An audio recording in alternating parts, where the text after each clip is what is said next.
Hello everyone. तो previous session को हम लोग आगे कंटिन्यू कर रहे हैं। ठीक है, यहाँ पे हमारे पास क्वेश्चन है the value of this limit limit x tending to infinity limit n tending to infinity. ठीक है, एन है और एक सिग्मा दिया हुआ है जिसमें आर की वैल्यू 1 से लेके एन तक जा रही है और अंदर में एक्सप्रेशन है 2r/1 n square e to the power r² / n²। ठीक है, इस टाइप का जब इंटीग्रेशन लिमिट होता है तो इसको हम इंटीग्रेशन में कन्वर्ट करते हैं। ठीक है, और ये कन्वर्जन किस तरीके से वर्क करता है, जो आपका सिग्मा होगा, सिग्मा किस में कन्वर्ट हो जाएगा, इंटीग्रेशन के साइन में। ठीक है, जहां जहां पे r/n होगा वो हमारा किस में रिप्लेस हो जाएगा, वो हमारा x में रिप्लेस हो जाएगा। ठीक है, और एक 1/n चाहिए जिसको हम dx में रिप्लेस कर पाए। ठीक है, और इसके अकॉर्डिंग हम लिमिट कैलकुलेट करते हैं। ठीक है, तो पहले एक limit n tending to infinity होना चाहिए, तो ये सिग्मा किस में कन्वर्ट हो जाएगा, इंटीग्रेशन में। यहाँ पे देखो हमें एक r/1/n का टर्म चाहिए बाहर में। ठीक है, तो यहाँ पे देखो n स्क्वायर है, तो यहाँ से मैं अगर एक n बाहर निकाल लूं तो ये क्या बन जाएगा, 1/n बाहर आ जाएगा। ठीक है, तो इसको हम ये भी लिख सकते हैं। क्लियर है। अब देखो एक एक टर्म को अगर आप ध्यान दोगे यहाँ पे, तो यहाँ पे देखो r/n का टर्म बन रहा है, यहाँ पे देखो r/n का होल स्क्वायर लिखा हुआ है। ठीक है ना, तो ये 1/n जो था ये बाहर वाला, ये किस में कन्वर्ट हो जाएगा, ये मेरा dx में कन्वर्ट हो जाएगा। ठीक है, ये सिग्मा वाला साइन किस में कन्वर्ट हो गया, इंटीग्रेशन में। ये वाली चीज जहां जहां पे r/n है हमें उसको किससे रिप्लेस करना है, x से, तो ये कितना हो गया, twice x e to the power x²। Limit की बात करेंगे तो इस वाले में हम लिमिट यूज करेंगे। ठीक है, तो n टेंडिंग r की वैल्यू स्टार्टिंग कहां से हो रही है, 1 से, तो 1/n, और n टेंडिंग टू इन्फिनिटी है तो लिमिट की लोअर लिमिट कितनी हो जाएगी, 0। r की अपर लिमिट n है तो यहाँ पे n पुट करोगे तो वैल्यू कितनी मिल जाएगी, 1। ठीक है, तो ये जो समेशन हमें दिया हुआ ये किसके इक्वल है, इस वाले टर्म के इक्वल है। क्लियर है, और इस वाले टर्म का इंटीग्रेशन करना आपको आता है। कैसे करेंगे, इस वाले टर्म को आप इस वाले टर्म को आप t ले लो, है ना, तो यहाँ पे क्या करना है, e to the power x² को मैंने t ले लिया तो ये क्या बन जाएगा, twice x e to the power x dx equal to dt में कन्वर्ट हो गया ये। ठीक ना, और ये वाला टर्म को हम क्या लिख पाएंगे फिर से, तो ये वाला टर्म हमारा ब्रेक होके क्या दे देगा, इंटीग्रेशन ऑफ, देखो पूरा टर्म मेरा क्या बन गया, dt बन गया। लिमिट कहां से कहां तक होगी, x की वैल्यू जब 0 होगी तो t की वैल्यू कितनी आ जाएगी, 1, और x की वैल्यू जब 1 होगी तो t की वैल्यू हमें e दे देगी, है ना, और इसकी वैल्यू किसके इक्वल हो जाएगी, t टाइम्स 1 टू e, तो इंटीग्रेशन कितना हो जाएगा, e-1। ठीक है, तो इस सिग्मा की वैल्यू किसके इक्वल है, e-1 के इक्वल है, और e-1 कौन से ऑप्शन में, डी वाले में। ठीक है, तो यहाँ पे आप डी मार्क कर सकते हो। ठीक है, नेक्स्ट क्वेश्चन पे आते हैं।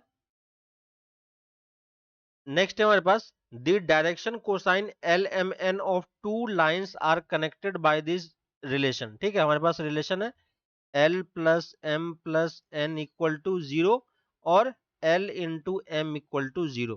ठीक है, तो हमें angle between L and M निकालना है। ठीक है, तो यहां से देखो, अगर दो केसेस ले लेते हैं, अगर एल की वैल्यू 0 हो जाती है, ठीक है, और एम नॉट इक्वल टू 0 लेते हैं, तो एल की वैल्यू 0 जब यहाँ पे पुट करोगे तो वैल्यू कितनी आ जाएगी, वैल्यू हमारे पास आ जाएगी m plus N equal to 0। ठीक है, एक कंडीशन हो गई। और अगर हम m की वैल्यू 0 लेते हैं, इस कंडीशन से हम दो केसेस निकाल रहे हैं, m equal to l equal to 0 और m इक्वल टू 0। m की वैल्यू 0 होगी तो हमारे पास कंडीशन क्या होगी, l plus N equal to 0। ठीक है, जो दो लाइन होगा उसके दो रूट्स होंगे, तो L1 M1 N1। ठीक है, और यही उसके क्या बनेंगे, डायरेक्शन कोसाइन, और वैसे ही L2 M2 और N2।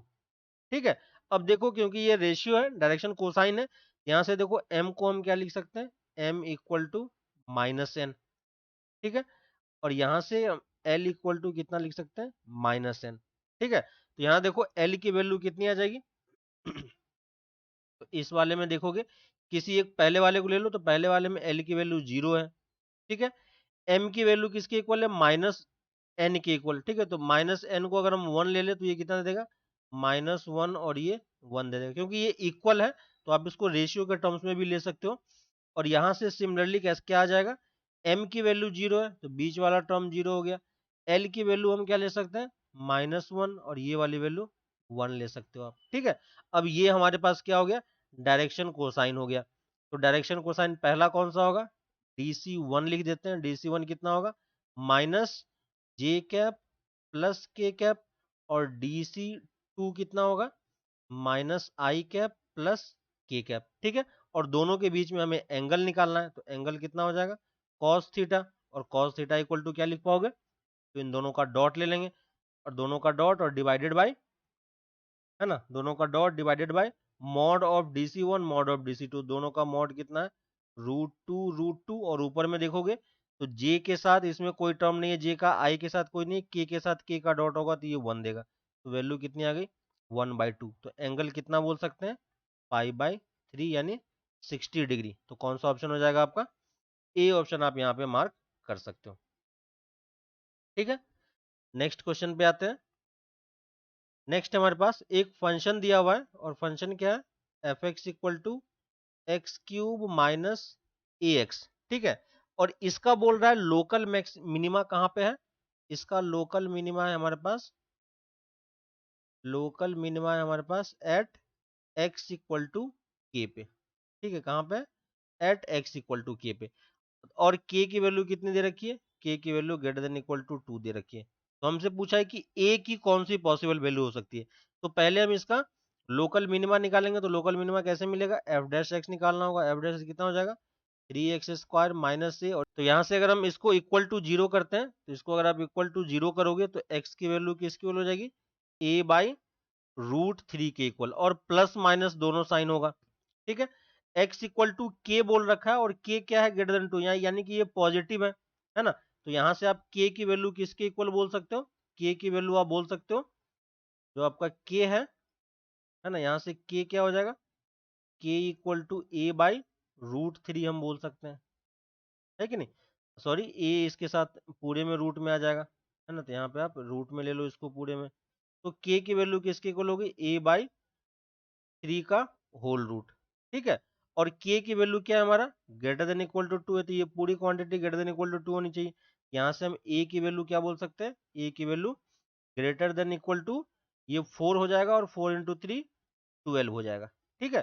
तो a की वैल्यू क्या होनी चाहिए, 12 से ज्यादा होनी चाहिए, 12 या 12 से ज्यादा। तो कौन सा ऑप्शन पॉसिबल वैल्यू हो सकती है a की एक ही पॉसिबल वैल्यू हो सकती है, और वो है 13, ठीक है। तो यहाँ पे आप सी ऑप्शन मार्क कर सकते हो, ठीक है। नेक्स्ट क्वेश्चन पे आते हैं। नेक्स्ट हमारे पास, let these circles having radius r1 and r2 are orthogonal to each other, ठीक है। दो सर्कल है जो ऑर्थोगोनल है, ठीक है। ऑर्थोगोनल कंडीशन क्या होता है ना, दोनों जहां पे इंटरसेक्ट कर रहा हो वहां पे एंगल कितना बन रहा होगा, 90 डिग्री का, ठीक है। तो ये इसके सेंटर को एज्यूम कर लेते हैं, और इस पॉइंट से इस पॉइंट का और इस पॉइंट को ज्वाइन करोगे तो ये एंगल हमारे पास कितना है, 90 डिग्री, क्योंकि ये ऑर्थोगोनल है, ठीक है। इसको मैं r1 बोल देता हूँ, इसको मैं r2 बोल देता हूँ, ठीक है। और ये बोल रहा है orthogonal division if the length of their common chord is k, ठीक है। कॉमन कॉर्ड कौन सा होगा, यहां से इसको ज्वाइन करने वाला लाइन, ठीक है ना। तो इसको मैं, इस कॉमन कोड को अगर मैं L बोल देता हूं, ठीक है, तो ये क्या बोल रहा है, L शुड भी क्या होना चाहिए, common chord is k times square root of harmonic mean between the square of this radii, ठीक है। यानी L की वैल्यू किसके इक्वल है, L की वैल्यू है k times square root of harmonic mean r1 r2 का क्या हो जाएगा, r1 r2 के स्क्वायर का, तो क्या लिखेंगे, r1 square 2 times r1 square r2 square upon r1 square plus r2 square, ठीक है। तो ये हमें गिवन है कंडीशन, सेकंड वाले लाइन से देखोगे आप तो ये चीज हमें क्या है, ये हमें गिवन है, ठीक है ना, ये कंडीशन हमें गिवन है।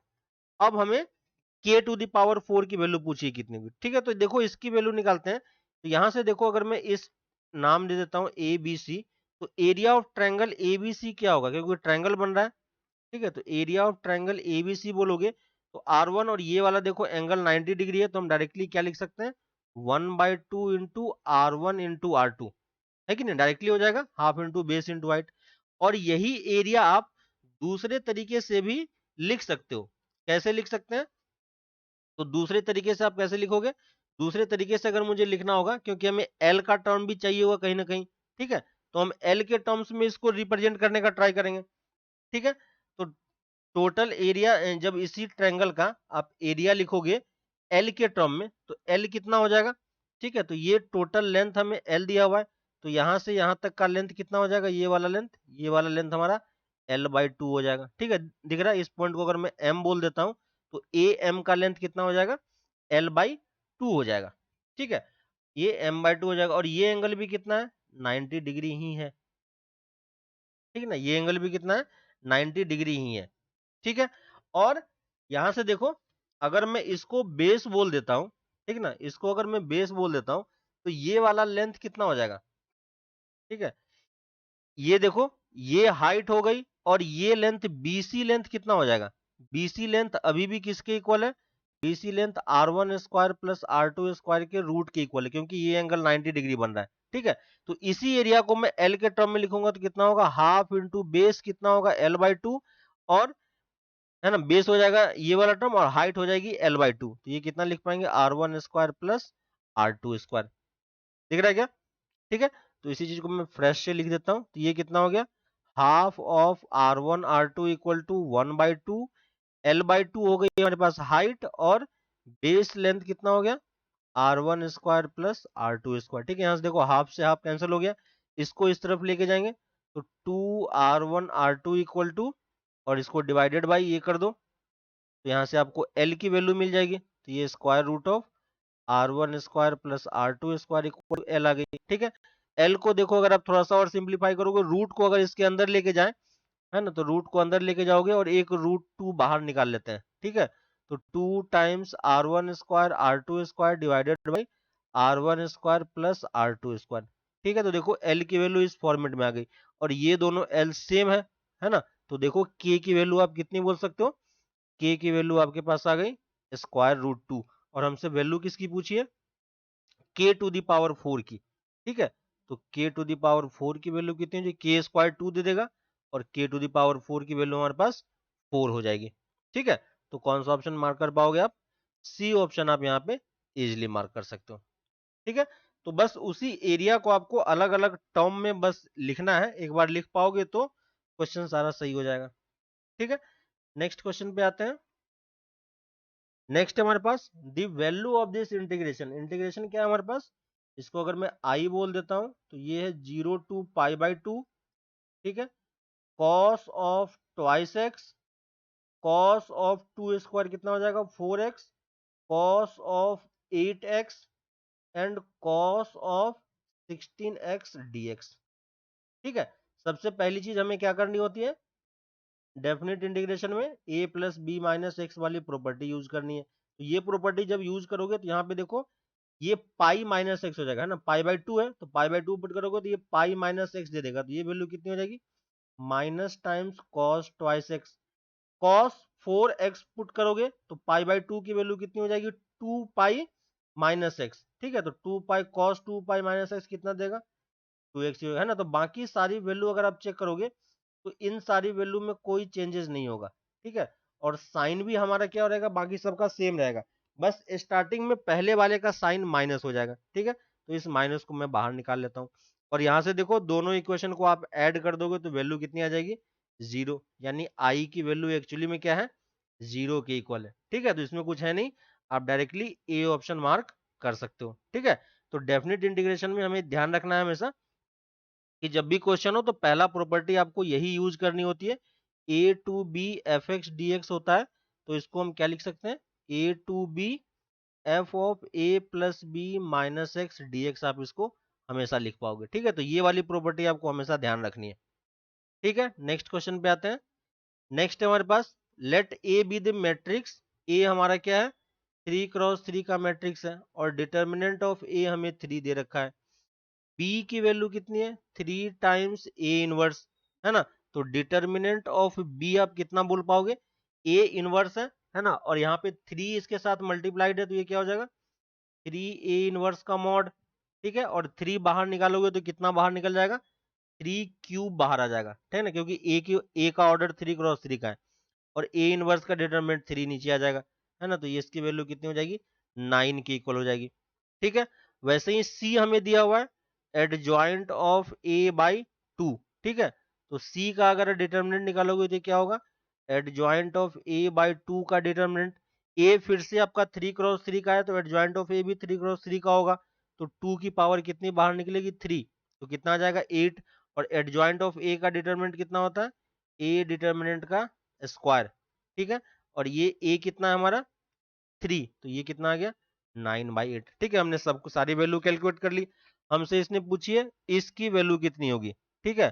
तो A square B cube C to the power 4 का डिटर्मिनेंट कितना हो जाएगा, determinant of A square, determinant of B cube, determinant of C की पावर 4, सारी वैल्यू आप पुट करते जाओ, बाकी सब कुछ आप निकाल चुके हो, ठीक है। तो ये कितना हो जाएगा 3 स्क्वायर, बी की वैल्यू कितनी हो जाएगी बी क्यूब, ये दे देगा हमें 9 क्यूब, है ना, ये 9 क्यूब। और सी में कितना आ जाएगा 9 to the power 4 by 8 to the power 4, ठीक है। अब देखो ये पावर जो है इसके फॉर्मेट में हमें लिख के दे रखा है, ठीक है। तो 2 की पावर यहाँ पे नीचे कितनी हो जाएगी, 2 की पावर, इसको अगर हम फॉर्मेट में लिखेंगे तो ये 2 की पावर हमें 12 दे देगा, है ना। नीचे 8 है तो इसको अगर आप ब्रेक करोगे तो ये 2 की पावर 12 नीचे आ जाएगा, तो ये 2 की पावर 12 नीचे आ गया।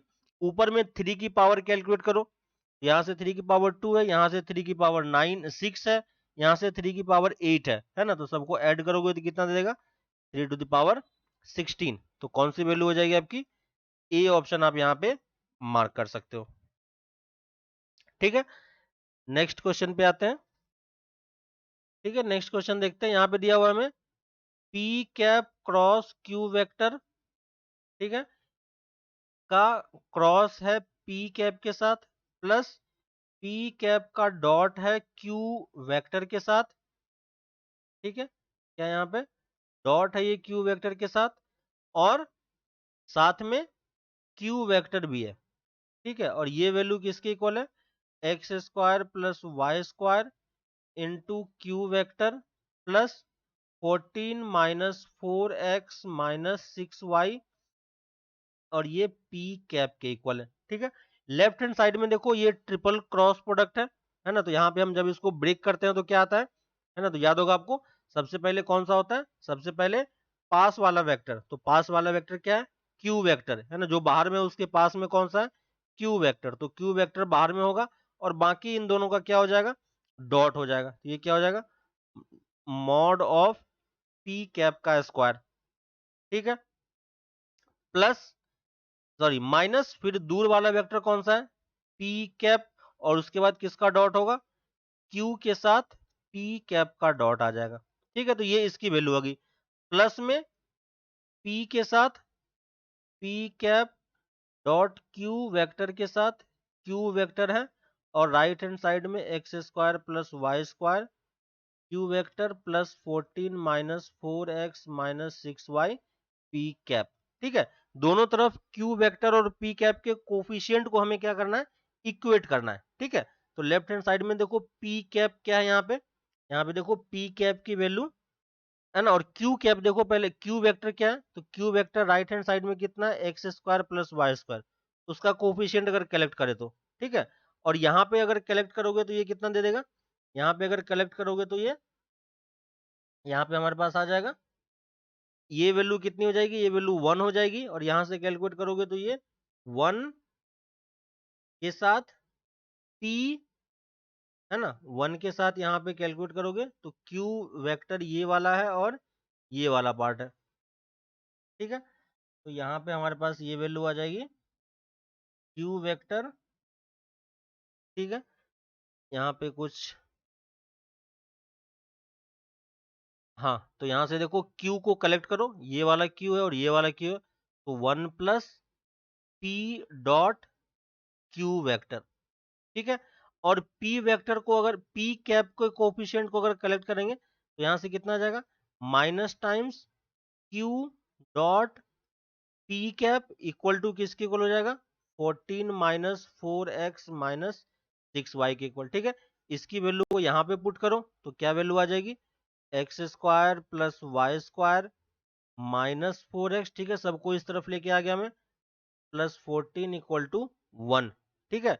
और ये वैल्यू किसकी वैल्यू हो जाएगी x square plus y square minus 4x minus 6y plus 13 equal to 0। ठीक है, यहां से देखो 13 को अगर आप ब्रेक करोगे, 13 को हम किस में ब्रेक कर सकते हैं, 13 को हम 4 प्लस 9 में ब्रेक कर सकते हैं। 4 प्लस 9 में ब्रेक क्यों किया, क्योंकि देखो ये और ये मिलके परफेक्ट स्क्वायर बन जाएगा किसका, x माइनस 2 का होल स्क्वायर, और बाकी y वाला टर्म भी देखो y माइनस 3 का होल स्क्वायर बन जाएगा। इसका मतलब दो परफेक्ट स्क्वायर का सम अगर इक्वल टू 0, इसका मतलब क्या हो गया, x की वैल्यू 2 के इक्वल है और y की वैल्यू 3 के इक्वल है ना। इंडिविजुअल टर्म आपस में क्या हो जाएगा, 0 हो जाएगा।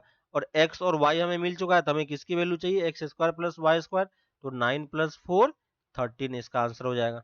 ठीक है, तो x और y हम इंडिविजुअली निकाल चुके हैं, तो वैल्यू आप यहाँ पे पुट कर सकते हो। ठीक है, नेक्स्ट क्वेश्चन पे आते हैं। ठीक है, नेक्स्ट क्वेश्चन पे आते हैं। यहाँ पे दिया हुआ है P and Q are two statement, then which of the following is tautology. Tautology हम किसको बोलते हैं, जो हर एक के लिए हमें क्या दे, हर एक सिचुएशन में हमें ट्रू वैल्यू दे। ठीक है, तो ट्रू वैल्यू के लिए आप क्या कर सकते हो, हर एक ऑप्शन के लिए आप ये ट्राई करो कि ट्रूथ टेबल बनाओ और देखो कि किसमें हमें हर एक वाले लास्ट में हमें टी टी टी हर एक में हमें ट्रूथ वैल्यू टी मिल रही है। ठीक है, तो जिसमें टी मिलेगा वो हमारा ऑप्शन हो जाएगा। ठीक है, एक मेथड वो है। दूसरा मेथड आप सबको ओपन करके आप चेक कर लो नॉर्मल मेथड से। तो पहला वाला हमारे पास क्या है, P implies नॉट Q। ठीक है, इसको अगर हम ब्रेक करेंगे तो क्या होगा, P implies Q को अगर हम इक्विवेलेंटली क्या लिख सकते हैं, नॉट P और Q। ठीक है, तो यही कंडीशन यहाँ पे लगा रहा है, तो ये नॉट P और क्या हो जाएगा, P और नॉट Q। ठीक है, यहाँ से देखो इस दोनों को अगर हम कंबाइन करेंगे तो ये क्या दे देगा, ये हो जाएगा नॉट P और P।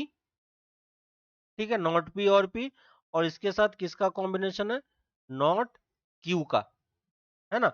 और ये दोनों वैल्यू मिलके क्या दे देगी, ये दोनों वैल्यू मिलके हमें एक, ये ऑलवेज ट्रू स्टेटमेंट होगा। ठीक है, पी की किसी भी वैल्यू के लिए, पी और की वैल्यू के लिए स्टेटमेंट ट्रू होगा।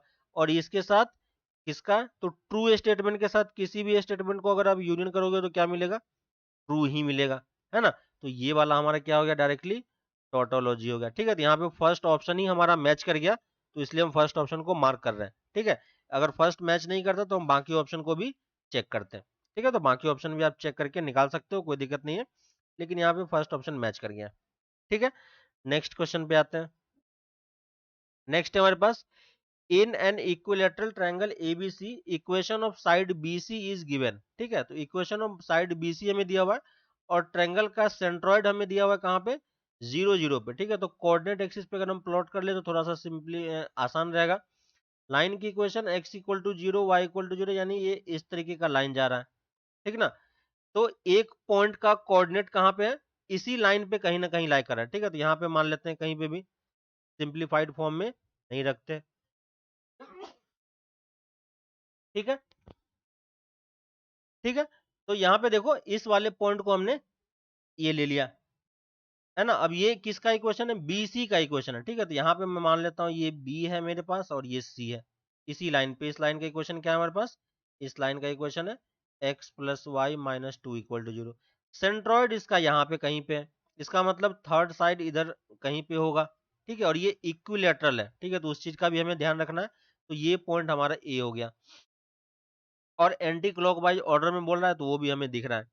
ठीक है, अब देखो हमसे साइड AC का इक्वेशन पूछा है, इसका हमें इक्वेशन पूछा है, तो इसका इक्वेशन निकालने के लिए हमें एक पॉइंट चाहिए होगा और एक स्लोप चाहिए होगा। ठीक है, तो वही ट्राई करते हैं। इसका हमें स्लोप पता है, हर एक एंगल हमारा कितने का है, 60 डिग्री का। ठीक है, देखो क्योंकि इसका सेंट्रॉइड यहाँ पे है, तो अगर आप यहाँ से सर्कल ड्रॉ करोगे तो एक सर्कल होगा जो तीनों वर्टिसेस से पास करेगा। इसका मतलब ये जो तीनों साइड है ये इसके क्या है, कॉर्ड है। ठीक है, तो अगर आप इस यहाँ से परपेंडिकुलर ड्रॉ करोगे तो ये परपेंडिकुलर कहाँ पे मीट करेगा, और यहाँ से अगर आप परपेंडिकुलर ड्रॉ करोगे तो ये भी इसको 90 डिग्री पे ही मीट करेगा और मिड पॉइंट पे ही मीट करेगा। ठीक है, तो ओरिजिन से इस कर्व पे हम परपेंडिकुलर ड्रॉ कर सकते हैं कि नहीं, है ना। इस परपेंडिकुलर का फुट ऑफ परपेंडिकुलर निकालना है, तो इस लाइन का स्लोप हमें पता है कितना होगा, -1 होगा, तो इस लाइन का स्लोप कितना हो जाएगा, y equal to x line के, y equal to x line होगा क्योंकि ये ओरिजिन से पास कर रहा है ना। और y equal to x put करोगे तो यहाँ से पॉइंट का कोऑर्डिनेट कितना आ जाएगा, 1,1। ये 1,1 क्या है, इस साइड BC का परपेंडिकुलर बाइसेक्टर है। ठीक है, क्योंकि ये इक्विलेटरल ट्रायंगल है है ना। तो देखो ये एंगल मेरा 90 डिग्री हो गया, ठीक है ना, ये एंगल मेरा 90 डिग्री हो गया। ये मेरा क्या है, सेंट्रॉइड है, ठीक है। और सेंट्रॉइड वर्टिसेस को, है ना, और सामने वाले मिड पॉइंट को किस रेशियो में डिवाइड करता है, 1:2 रेशियो में डिवाइड करता है, ठीक है। तो ये कोऑर्डिनेट हमें 0,0 पता है, ये वाला पॉइंट पता है, तो इस पॉइंट का कोऑर्डिनेट निकाल सकते हैं कि नहीं, किस तरीके से, रेशियो फॉर्मूला, सेक्शन फॉर्मूला से, ठीक है। तो यहाँ पे देखो क्या लिख पाओगे आप, x plus 2 divided by 3 equal to 0, है ना। तो x की वैल्यू कितनी आ जाएगी, यहां से आप निकाल सकते हो x इक्वल टू -2। मैंने क्या यूज किया, मैंने सिंपली बस सेक्शन फॉर्मूला में यूज कर रहा हूं, ठीक है। तो यहां से y की वैल्यू भी कितनी आ जाएगी, -2। यानी इस पॉइंट a का कोऑर्डिनेट कितना है, a का कोऑर्डिनेट हमें पता चल गया -2, -2। तो ये पॉइंट मिल गया हमें, ठीक है। अब इस वाले में देखो, इस ट्रायंगल की मैं बात कर रहा हूँ, यहाँ पे एक पॉइंट में M ले लेता हूँ, ये पॉइंट मेरा O है, ठीक है। तो AMO की अगर मैं बात करता हूँ, यहाँ पे देखो ये एंगल 45 डिग्री है, क्योंकि ये 90 डिग्री बन रहा है, ठीक है, परपेंडिकुलर बाइसेक्टर है। तो ये भी 45 होगा, तो ये एंगल भी कितना होगा, 45 डिग्री ही होगा। ये इसका एंगल बाइसेक्टर भी है, तो ये एंगल कितना हो जाएगा, 30 डिग्री। तो ये एंगल कितना हो जाएगा, 45 प्लस 30 डिग्री, ठीक है। और 45 प्लस 30 डिग्री क्या है, AC लाइन का इंक्लिनेशन है, ठीक है।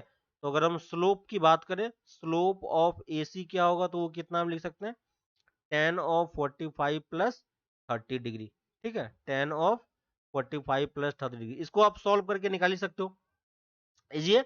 इसको सॉल्व करोगे तो ये कितनी आ जाती है वैल्यू, 2+√3, ठीक है। रैशनलाइज कर लेना, तो ये वैल्यू आ जाएगी 2+√3।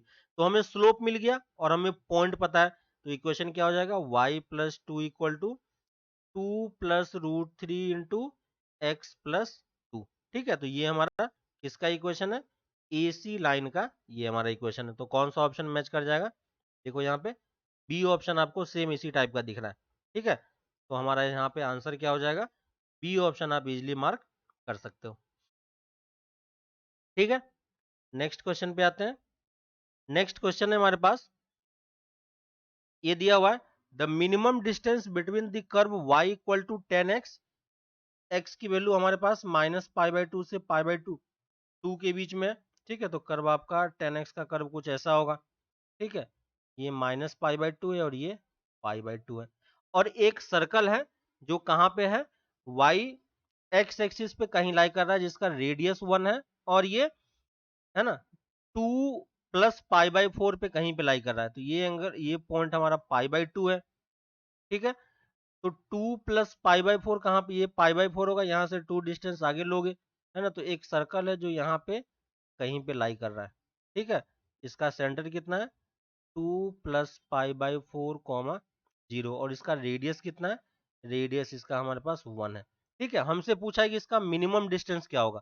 मिनिमम डिस्टेंस कहाँ से होगा, तो इस कर्व से ये वाला जो डिस्टेंस होगा, ये मिनिमम डिस्टेंस होगा। और मिनिमम डिस्टेंस हमेशा किस के अलोंग लाई करता है, नॉर्मल के अलोंग लाई करता है, याद होगा आपको। यानी अगर मैं इस कर्व पे नॉर्मल का इक्वेशन लिखूं, ठीक है, नॉर्मल का इक्वेशन हम कैसे लिखेंगे, इस पॉइंट का कोऑर्डिनेट हम मान लेते हैं, एक्स कोऑर्डिनेट h मान लेते हैं, तो y कोऑर्डिनेट कितना हो जाएगा, 10h, ठीक है। तो यहाँ पे स्लोप क्या हो जाएगा, y इक्वल टू 10x है हमारे पास, है ना। तो स्लोप कितना हो जाएगा, y' equal to sec square x, किस पॉइंट पे, इसी पॉइंट पे h पे, तो ये कितना हो जाएगा, sec स्क्वायर h, ठीक है।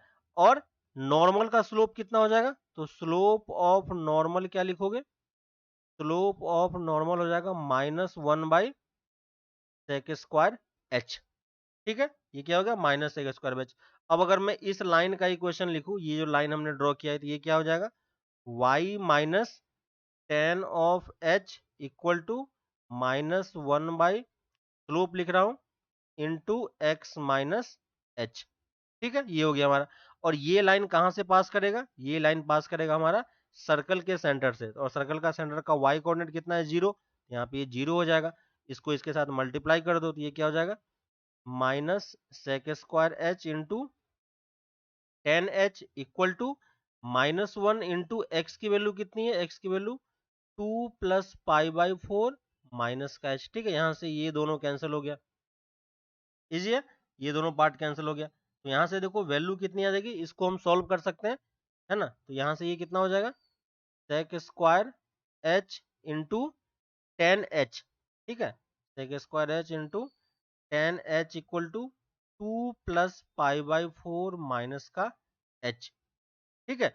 और यहाँ से h की क्या वैल्यू पॉसिबल है, h की क्या वैल्यू पॉसिबल है ना। तो यहाँ पे देखो ऑब्जर्वेशन से आप ये देख सकते हो कि h की वैल्यू क्या हो सकती है, पाई बाई 4 पॉसिबल है, ठीक है।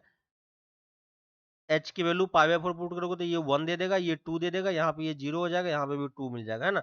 यानी h की वैल्यू क्या पॉसिबल है, h की वैल्यू 2 पॉसिबल है, और h की वैल्यू पाई बाई 4 पॉसिबल है। यानी ये वाला पॉइंट कितना हो जाएगा, ये वाला पॉइंट का लोकेशन हो जाएगा पाई बाई 4 कॉमा 1, है ना। यानी इससे हमें ये वाला डिस्टेंस निकालना, यही डिस्टेंस हमारा मिनिमम डिस्टेंस है। और ये डिस्टेंस हम कैसे निकालेंगे, तो यहाँ से सेंटर का डिस्टेंस निकालेंगे, और सेंटर के डिस्टेंस में से रेडियस आप माइनस कर दोगे तो आपका ये वाला पॉइंट मिल जाएगा, ठीक है। तो हमारे पास पॉइंट क्या आ गया, पॉइंट आ गया पाई बाई 4 कॉमा 1, और सेंटर कितना है, सेंटर है हमारे पास 2 प्लस पाई बाई 4 कॉमा 0, ठीक है। इस दोनों के बीच का डिस्टेंस कितना होगा, d। तो d की वैल्यू कितनी हो जाएगी, d की वैल्यू सॉल्व करो, यहाँ से देखो पाई बाई 4 कैंसिल हो जाएगा, ये 2 स्क्वायर प्लस 1 स्क्वायर का रूट 2, है ना। तो ये कितना दे देगा, रूट 5। तो ये d डिस्टेंस आ गई, d डिस्टेंस कौन सी डिस्टेंस है, इस पॉइंट का, है ना, इस पॉइंट का सेंटर से डिस्टेंस, ठीक है। और मिनिमम डिस्टेंस की बात करेंगे तो मिनिमम डिस्टेंस कितना होगा, मिनिमम डिस्टेंस कितना हो जाएगा, रूट 5 माइनस आर, रेडियस को हमें माइनस कर देना है। अगर कोई हमसे मैक्सिमम डिस्टेंस पूछता है तो हम क्या करते हैं, यहाँ से आप 1 ऐड कर देते तो आप मैक्सिमम डिस्टेंस पहुंच जाते हैं, तो वो हमसे पूछा नहीं है, ठीक है। तो मिनिमम डिस्टेंस की वैल्यू कितनी हो जाएगी, रूट 5 माइनस 1, बी ऑप्शन आप यहाँ पे मार्क कर सकते हो। ये कौन सा ऑप्शन है, ये आपका मैक्सिमम वाला पॉइंट है, तो हमसे मिनिमम पूछा है तो हम ये वाला पॉइंट मार्क कर सकते हैं, ठीक है। तो अभी के लिए इतना ही रखते हैं, फिर हम इसको नेक्स्ट क्लास में आगे कंटिन्यू करेंगे, ठीक है। तब तक आप प्रैक्टिस करते रहो, कोई डाउट आता है तो आप पूछ सकते हो, उसको हम लोग आगे की क्लास में डिस्कस करते रहेंगे, ठीक है। तो मिलते हैं फिर नेक्स्ट क्लास में, चलो बाय।